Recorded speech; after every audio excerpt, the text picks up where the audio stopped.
Hello everyone, Namaste. So we are back with the third method of the national income and that is value added method. हमने दो method पढ़ लिया. पहला पढ़ा था income by income method और दूसरा पढ़ा था इनकम बाय एक्सपेंडिचर मेथड. हमने डेफिनेशंस भी लर्न कर ली. How to learn the definition by learning only one definition. You can learn all the definitions. How to make the formula. This also can be learned when we know one formula and we can make many other formula. So we are coming to value added method. इसको मैंने last में क्यों लिया, ये भी एक question आता है दिमाग में, मैम ने इसको पहले क्यों नहीं लिया. रीजन ये है कि जब हमने आपको फॉर्मूला बनाना सिखाया तो मैंने जीडीपी, एनडीपी, एनएनपी इस तरह से सिखाया. मैंने कहीं पर भी आपको वैल्यू एडेड वीए लगाना नहीं सिखाया. इसीलिए इसको लास्ट में लेके आते हैं कि आप अभी तक ट्रेंड हो गए होंगे और आपने नेशनल इनकम के सारे numericals by income and expenditure method बना लिए होंगे. और अगर एक ही क्वेश्चन में दोनों चीज पूछी जाए तो दोनों का आंसर सेम आना चाहिए. ठीक है.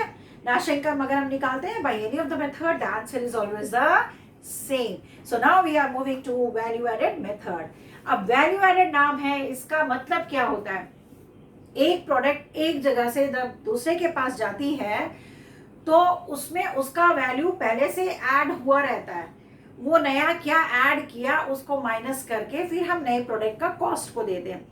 एक एग्जाम्पल देते हैं आपको, छोटा सा एग्जाम्पल देते हैं. किसान ने उगाया कॉटन. ठीक. किसान ने कॉटन बेचा थ्रेड मिल को. तो थ्रेड मिल के पास कॉटन का दाम गया, वो किसान ने ले लिया उसका, तो वो फाइनल गुड्स था.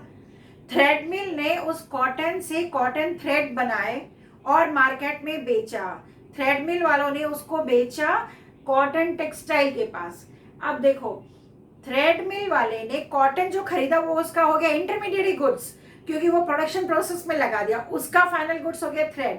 तो थ्रेड जो बनाया minus the cost of cotton, वो वैल्यू एडेड हो गया. उसने कितना रुपए एक्स्ट्रा लगाया, वो वैल्यू एडेड हो गया. इसी तरह से जब थ्रेड पहुंचा कॉटन टेक्सटाइल में, उन्होंने थ्रेड से उसे कपड़े में बनाया. जब उन्होंने थ्रेड से कपड़े में बनाया तो उसके लिए थ्रेड जो है वो क्या हो गया, इंटरमीडिएट गुड्स. वो तो प्रोडक्शन प्रोसेस में यूज हो गया और वो बन गया कपड़े में. तो वो हो गया उसका फाइनल गुड हो गया कपड़ा, थ्रेड हो गया इंटरमीडिएट. तो दोनों का जो डिफरेंस है ना उसको हम कहते हैं वैल्यू एडेड. तो ये जो मेथड है ये स्पेशली हम जो प्रोडक्शन हाउसेस है, जो भी कोई कुछ भी प्रोडक्ट प्रोड्यूस करते हैं, उनके लिए हम इस तरह से जीडीपी फाइंड करते हैं. पर यहाँ पे याद रखने वाली बात जो है वो ये है कि हम यहाँ जीडीपी निकालते हैं या हम जीवीए निकालते हैं. Just okay.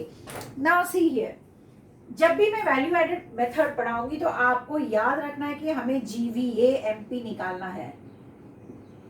ठीक है. हर एक में मैंने बोला था national income by income method में आपको बोला था कि एनडीपीएफसी का फॉर्मूला याद करना है, उसको हम पुटअप करेंगे. और क्वेश्चन में जो भी पूछा गया है आपको तो मैंने बहुत इजी टेक्निक दे दिया था फॉर्मूला पता करने का और फॉर्मूला बनाने का. तो सेम इजी टेक्निक को डाल के आप फॉर्मूला बना सकते हैं. You can go on putting the values. इसी तरह से एक्सपेंडिचर मेथड में मैंने कहा था आपसे कि हम जीडीपी एमपी निकालते हैं. वैसे ही जब हम आते हैं वैल्यू एडेड मेथड पे तो यहाँ हम निकालते हैं जीवीएएमपी. तो इसको पढ़ेंगे क्या, ग्रॉस वैल्यू एडेड. पर टेंशन लेने की उतनी बात नहीं है. ये जो वीए होता है ना, इसी को हम डोमेस्टिक प्रोडक्ट, इसको मैं जीडीपी एमपी भी कह सकती हूँ. अब क्या, अगर दिमाग में हम रखते हैं कि GVA MP is equal to GDP MP, यानी कि वीए की जगह मैंने डीपी लगा दिया, तो सब चीज इजी बन जाता है, वेरी इजी टू सॉल्व. अब वैल्यू एडेड मेथड में हमें निकालना क्या है, जीडीपी एमपी. तो मैं जीडीपी नहीं लिखूंगी, इसमें क्या लिखूंगी, जीवीए एमपी. अब यहाँ बोर्ड पे आप देखोगे. अब जीवीए एमपी कैसे निकलेगा, इसको यहाँ देखते चलोगे. जीवीए एमपी का फॉर्मूला होता है वीओ माइनस आईसी. आप बोलोगे मैडम छोटा छोटा फॉर्म में लिख दिया, हमको क्या पता व्हाट इज वीओ. तो मैम है ना आपको बताने के लिए व्हाट इज वीओ. टेंशन आपको नहीं लेना, टेंशन तो मैं ले रही हूँ ना. Okay, just see here. VO जो होता है इसका फुल फॉर्म होता है वैल्यू ऑफ आउटपुट. इसका फुल फॉर्म क्या है, वैल्यू ऑफ आउटपुट. वीओ का फुल फॉर्म हो गया वैल्यू ऑफ आउटपुट.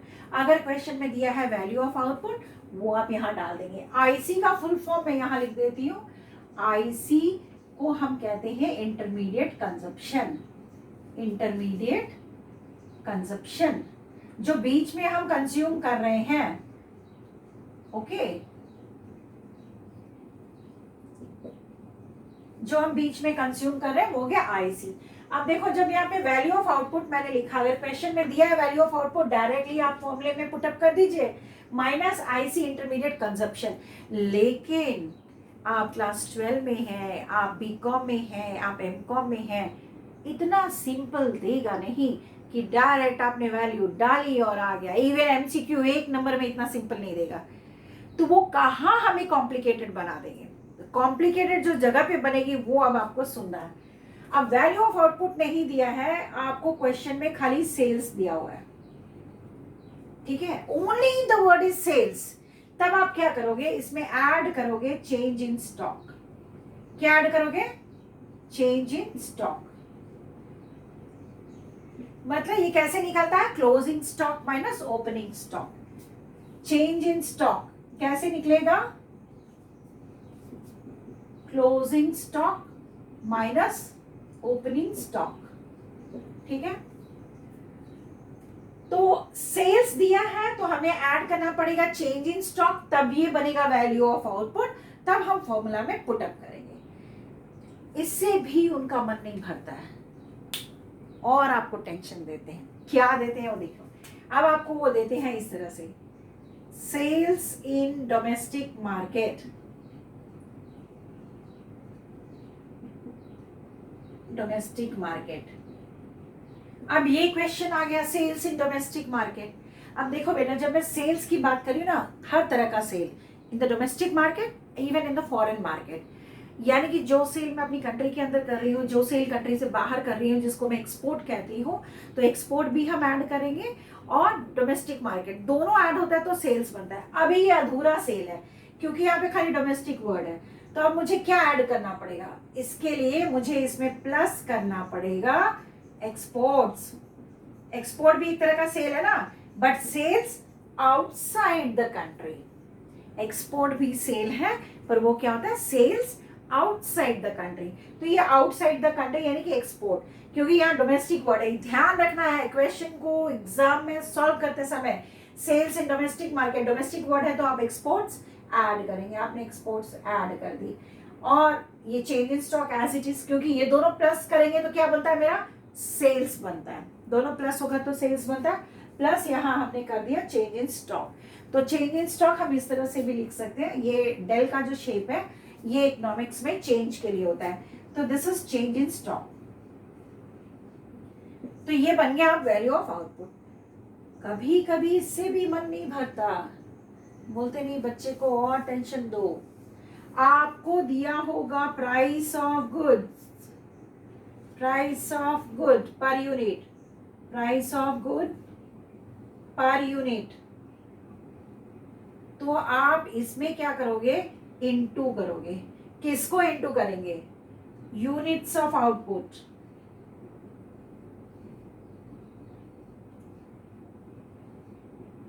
ये आप इनटू करोगे, price of goods per unit into unit of output. एक सामान का 2 रुपए है और 2000 सामान बेचे हैं तो 4000 रुपए हो गया, वो क्या हो गया, सेल्स हो गया। पर इसके साथ क्या ऐड होना बच गया, अभी इसमें प्लस करेंगे चेंज इन स्टॉक। ये तरीका मैंने बताया कि वैल्यू ऑफ आउटपुट अगर दिया होगा वेल एंड गुड, लेकिन नहीं दिया होगा तो हम लिखेंगे sales plus change in stock. Sales नहीं दिया होगा तो हम लिखेंगे सेल्स इन डोमेस्टिक मार्केट। अगर डोमेस्टिक मार्केट दिया है तो डोमेस्टिक, मुझे तो पूरे सेल्स की जरूरत है ना, जो एक्सपोर्ट भी हो रही, तो प्लस एक्सपोर्ट्स, वो भी तो सेल का पार्ट है, और चेंज इन स्टॉक। ये भी नहीं हुआ तो price of goods per unit दिया है तो उसको हम इनटू करेंगे यूनिट्स ऑफ आउटपुट से, प्लस चेंज इन स्टॉक, तब बनता है वॉल्यूम वैल्यू ऑफ आउटपुट। इतने चीजों से बनता है हमारा वैल्यू ऑफ आउटपुट। अब आते हैं इसका जो आईसी है, अगर क्वेश्चन में दिया हुआ intermediate consumption, no need to worry, चुपचाप उठा के वैल्यू डाल दो, माइनस कर दो, निकल गया आंसर। लेकिन कभी कभी ये वर्ड नहीं होगा, उसकी जगह वर्ड, खाली एक इकलौता वर्ड दिया होगा परचेजेस। वहां हर तरह का परचेज जो हमने किया है खाली परचेजेस है, और कोई परचेज की लाइन कहीं नहीं कुछ लिखी हुई है, तो हम परचेजेस को डायरेक्टली ले लेंगे आईसी की जगह। किसकी जगह लेंगे, आईसी की जगह। लेकिन अगर क्वेश्चन में है परचेज ऑफ फिक्स्ड कैपिटल, अब फिक्स्ड कैपिटल क्या होता है आपको ये पता है ना? Fixed capital means which can be use for many years, जैसे मशीन, बिल्डिंग, प्लांट, लैंड, ये सारी चीजें हम इंक्लूड नहीं करते हैं क्योंकि हम वैल्यू एडेड की बात करें, जो कंपनी में सामान आने के बाद काम हो रहा है, उसमें तो फिक्स कैपिटल का कोई जरूरत नहीं ना। फिक्स कैपिटल में सामान बनते हैं लेकिन खरीद तो हम कुछ नहीं रहे। तो अगर परचेजेस ऑफ फिक्स्ड कैपिटल या परचेजेस ऑफ मशीनरी इस तरह से दिया हो तो वो हम नहीं लिखेंगे। तब उस क्वेश्चन में एक और लाइन दिया होगा, परचेजेस ऑफ रॉ मटेरियल, उस क्वेश्चन में ये दिया होगा, परचेजेस ऑफ रॉ मटेरियल। तो हम उस क्वेश्चन में रॉ मटेरियल को लेंगे, लेकिन मशीन या फिक्स्ड एसेट्स कुछ भी होगा उसको हम नहीं लेंगे। कभी कभी और आपको तंग करने में मजा आता है, जैसे मुझे मजा आ रहा है, सबको मजा आता है, तो हम क्या करेंगे, आपको इस तरह से देंगे, परचेजेस फ्रॉम डोमेस्टिक मार्केट। अब मैं खुश हो गई। अब देखो, परचेस खाली हम डोमेस्टिक मार्केट से करते हैं, कोई भी कंपनी वाले को कुछ सामान की जरूरत होती है तो फॉरेन मार्केट से भी वो परचेस करता है ना। तो यहाँ पे डोमेस्टिक परचेस, और परचेस अगर मैं डोमेस्टिक कर रही हूँ, परचेस उसे हम क्या बोलते हैं, इंपोर्ट्स। क्या बोलते हैं उसे, इंपोर्ट्स।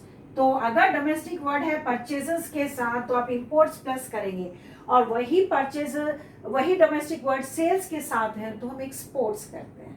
ठीक है, तो हम इसमें प्लस इंपोर्ट्स करेंगे। ये बात ही हमें ध्यान में रखनी है। इतनी बातों के बाद ही हम इसको बोल सकते हैं इंटरमीडिएट कंसेप्शन। तो जब भी क्वेश्चन सॉल्व करोगे तो पहले वैल्यू ऑफ आउटपुट ढूंढ लोगे, नहीं दिया इसमें से कौन सा फॉर्मूला लग रहा है उसको आप यहाँ लिख लें, माइनस आईसी, आईसी का कौन सा नाम दिया हुआ है उसको यहाँ लिख लें। उसके बाद आप इसको सॉल्व करेंगे, you will get the answer for GVA MP. GVA MP. अब एग्जाम में आपको पूछ दिया गया NVA MP, calculate NVA MP. कुछ भी पूछा जाए, आपका क्या काम है, जीवीए एमपी पहले निकालना। जब आपने जीवीए एमपी निकाल ली तो आप फॉर्मूला बना लीजिए। अब देखो एमपी एमपी सेम है, वैल्यू एडेड सेम है, ग्रॉस और नेट अलग है। ग्रॉस बड़ा होता है, इसको छोटा बनाना है। फॉर्मूला में मैंने सिखाया, वो स्लाइड को बार बार देखें क्योंकि बच्चे नाशा इनकम हर एक बार गलत करते हैं, so you have to see that. So gross को छोटा करना है, माइनस ग्रॉस और नेट के डिफरेंस को कहते हैं डेप्रिसिएशन। इस तरह से ये फॉर्मूला बनेगा। और एक चीज है, हम जब बोलते हैं कैलकुलेट डोमेस्टिक इनकम, आ गया आपको डोमेस्टिक इनकम, तो डोमेस्टिक इनकम जो होता है उसको हम कहते हैं एनडीपीएफसी। ठीक है, डोमेस्टिक इनकम को हम क्या कहते हैं, एनडीपीएफसी। नेशनल इनकम को हम क्या कहते हैं,